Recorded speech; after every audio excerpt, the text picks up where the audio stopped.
I'm Gulnaz Nadeem and you are watching Easy Cooking with Gulnaz। अस्सलाम वालेकुम, कैसे हैं आप सब। मेरी दुआ है जहाँ रहें खुश रहें आबाद रहें। गर्मियों की एक सौगात भिंडियाँ गोश्त के साथ मज़ेदार रेसिपी आज हम आपके साथ शेयर करेंगे। हर घर में बनाई जाने वाली और पसंद से खाई जाने वाली ये सब्ज़ी जो कि बच्चे बड़े सब शौक़ से खाते हैं। बनानी बहुत आसान है।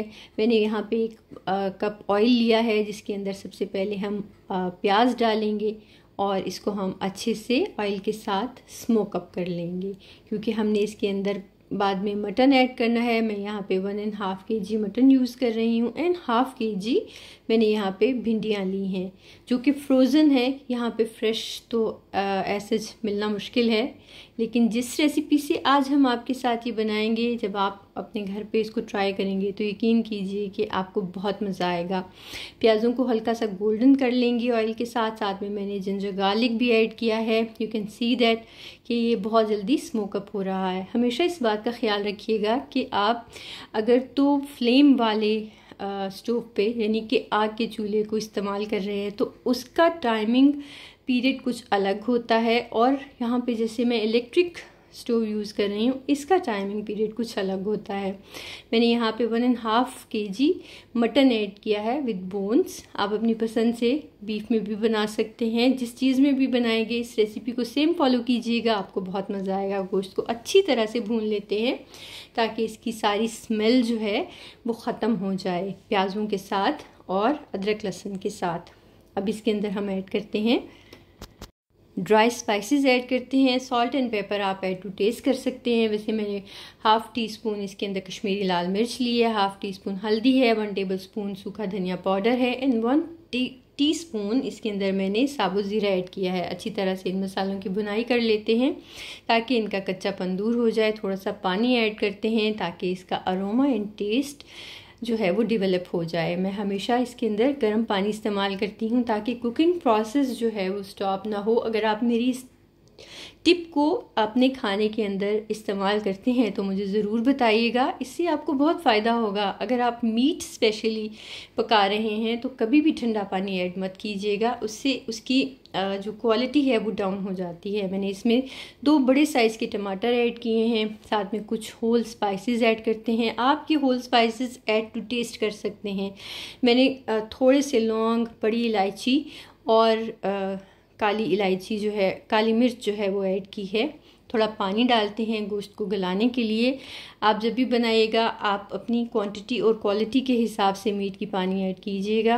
मैंने इसके अंदर तकरीबन 1 गिलास पानी ऐड किया है और मैं इसको 15 मिनट के लिए जो है वो प्रेशर कुक करूँगी। आप चाहें तो बग़ैर प्रेशर के भी बना सकते हैं, लेकिन 15 मिनट का प्रेशर इसके लिए इनफ होगा। एंड आई ऑलवेज़ सजेस्ट कि आप अपने कुकिंग फ्लेम के हिसाब से टाइमिंग जो है वो सेट किया कीजिए। साथ में हम भिंडियाँ फ्राई कर लेते हैं। इसके लिए 1 कप ऑयल लिया है मैंने और इसको अच्छी तरह से गरम करते हैं। साथ में हम अपनी भिंडियाँ ऐड करते हैं। ये 1/2 kg हैं और फ्रोज़न है। यहाँ पे फ्रेश मिलना बहुत मुश्किल है, लेकिन जो भी हमें मिलता है, जो भी मुयस्सर है, अल्हम्दुलिल्लाह हम उस पर राज़ी रहते हैं। सो आप इसको देख सकते हैं कि इसका कलर कितना फ़्रेश है और अच्छी तरह से इसको हम ऑयल के साथ तब तक फ्राई करेंगे जब तक कि इसके अंदर एक ख़ास किस्म की वो जो लेस होती है ना वो ख़त्म हो जाए, जो खाने को बिल्कुल भी अगर रह जाएगी उसके अंदर तो उसका जायका ख़राब हो जाएगा। यू कैन सी दैट कि इसको हिलाते जाइए और इसको हल्के से फ्राई करते जाइए। साथ में मैं 2 बड़े साइज़ के इसके अंदर प्याज इस्तेमाल कर रही हूँ। भिंडियाँ बनाते हुए या करेले बनाते हुए उसके साथ प्याज का इस्तेमाल तो यकीनन किया जाता है। मैंने थोड़े मोटे साइज़ के ये प्याज जो हैं वो काटे हैं ताकि ये बिल्कुल भी इसके अंदर मिक्स ना हो जाएं, और जब आप इसको मसाले के साथ और गोश्त के साथ बनाएंगे, पकाएंगे, मिक्स करेंगे, तब भी ये चंक्स की तरह इसके अंदर रहेंगे। बहुत ज़्यादा मोटे नहीं, लेकिन थोड़े से मोटे साइज़ में आप प्याज को काटिएगा। हम आपको दिखाते हैं कि मसाला और गोश्त कितने अच्छे से सॉफ्ट एंड टेंडर हो गए हैं और ये जूसी सा है। इसके अंदर थोड़ा सा पानी है, इसको हम थोड़ा खुश्क करेंगे। आप हमेशा देख लिया कीजिए कि मीट जो है वो प्रॉपर टेंडर होना चाहिए, बहुत ज़्यादा नरम भी ना हो और बहुत ज़्यादा सख्त भी ना हो।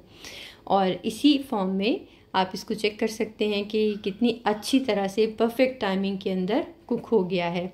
इसके अंदर थोड़ा सा पानी है, हल्की सी ग्रेवी है। मैंने इसको थोड़ा सा ड्राई करने के बाद इसी मसाले को भिंडियों के अंदर ऐड करना है, पानी के साथ नहीं, मसाले के साथ। लेकिन बिल्कुल इसको खुश्क नहीं करना, क्योंकि हम इसी सालन को भिंडियों के साथ तकरीबन 15 से 20 मिनट के लिए लो फ्लेम पे पकाएंगे, ताकि ये सारा एक जो जायका है वो वेल कंबाइन हो जाए।